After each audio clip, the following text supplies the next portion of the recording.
আসসালামু আলাইকুম রহমতুল্লাহ। ঈদ উল ফিতরের সুন্নাহ সমূহ। ঈদ উল ফিতরের 1 নম্বর সুন্নাহ হলো ঈদের দিন সকাল সকাল ঘুম থেকে ওঠা, সেই সাথে একটু আগে আগে ঈদগাহে যাওয়া। 2 নম্বর সুন্নাহ হলো খেজুর খেয়ে ঈদগাহে যাওয়া বা মিষ্টি জাতীয় কোনো কিছু খেয়ে ঈদগাহে যাওয়া। 3 নম্বর সুন্নাহ হলো গোসল করা, সেই সান্দি ব্যবহার করা এবং মেসওয়াক করা। 4 নম্বর সুন্নাহ হলো যা যা পোশাক আছে তার মধ্যে উত্তম পোশাক পরিধান করা।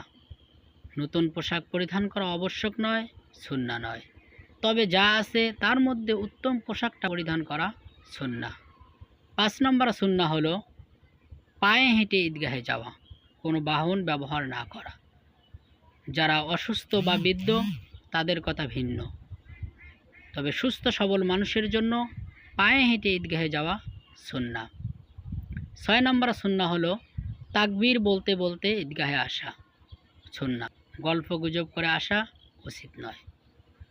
7 নম্বর সুন্নাহ হলো যেই পথ ধরে ঈদগাহে যাব বাসা আসার সময় অন্য পথ ধরে আসা সুন্নাত। তবে বিকল্প কোনো রাস্তা না থাকলে যে পাশ দিয়ে এসে অন্য পাশ দিয়ে আসার চেষ্টা করব। 8 নম্বর সুন্নাহ হলো ঈদের দিন হাসি মুখে থাকা, যদিও কোনো কষ্টের কারণে দুঃখ মনে থাকে তবুও যত সম্ভব হাসি মুখে থাকার চেষ্টা করা। 9 নম্বর সুন্নাহ হলো ঈদের নামাজ বন্ধ জায়গা বা মসজিদে না পড়ে খোলা মাঠে বা ময়দানে পড়া উত্তম বা সুন্নাহ। তবে যদি এরকম জায়গা না পাওয়া যায় তবে বন্ধ জায়গায় বা মসজিদে ঈদের নামাজ পড়া যেতে পারে। 10 নম্বর সুন্নাহ হলো এবং সর্বশেষ নম্বর সুন্নাহ হলো ঈদের দিন এই শুভেচ্ছা জানানো।